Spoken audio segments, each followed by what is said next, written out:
मुख्यमंत्री डॉक्टर मोहन यादव ने 10वीं और 12वीं की परीक्षा में सफलता प्राप्त करने वाले सभी विद्यार्थियों को बधाई देते हुए कहा, जो विद्यार्थी सफल नहीं हो सके वे निराश ना हो। नई शिक्षा नीति के अंतर्गत आपको शीघ्र ही पुनः परीक्षा देने का अवसर मिलेगा।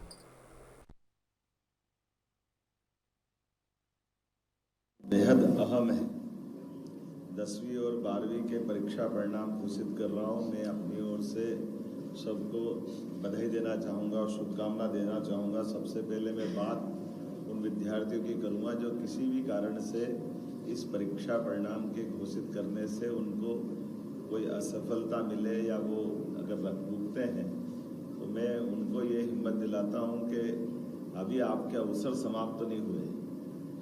अब से नई शिक्षा नीति 2020 के परिप्रेक्ष्य में जैसे स्मिता जी ने बताया, आपको तुरंत ही दूसरी बार परीक्षा में बैठने का पुनः मौका मिल रहा है। और ये आपकी उस अब हो सकता है परीक्षा में कई बार ऐसी स्थिति बनती कि हमने सारे प्रयास किए, कभी कोई कारण से किसी कारण से भी असफल हो गए तो कोई बात नहीं, दूसरी बार बैठ जाए। ये जो ईयरली एग्ज़ाम होती थी, इस ईयरली एग्ज़ाम का इस साल के बाद ये इतिहास बदलेगा कि अब साल में 2 बार, ताकि पूरा साल खराब ना हो। वैसे ये पद्धति हमारे यहाँ प्राचीन काल से तो लॉर्ड मैकाले के पास इसी प्रकार की पद्धति रही है, लेकिन कोई बात नहीं। यशस्वी प्रधानमंत्री के नेतृत्व में शिक्षा नीति 2020 स्कूल शिक्षा में भी अब जो प्रवेश कर रही है उसमें ये सारे नवाचार भी जुड़ रहे हैं, जिनने हमारे बच्चों के लिए अपनी खुद की 6 माह के अंदर ही दोबारा मौका देना, ये मैं विभाग को बधाई देना चाहूँगा। और ये खास करके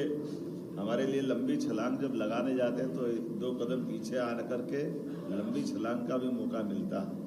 मैं मान के चलता हूँ अगली बार आप डट जाएं, निश्चित रूप से अगली परीक्षा जब आप निकालें तो पास होंगे। मैं आप सबको शुभकामना देता हूँ और परिवार वालों को भी हिम्मत दिलाता हूँ कि वो अपने बच्चों के साथ खड़े रहें। परीक्षा कई कारण से उस दिन कोई शारीरिक तकलीफ हो जाए, कोई कारण बन जाए, इसका मतलब बच्चे में योग्यता नहीं, ऐसा नहीं।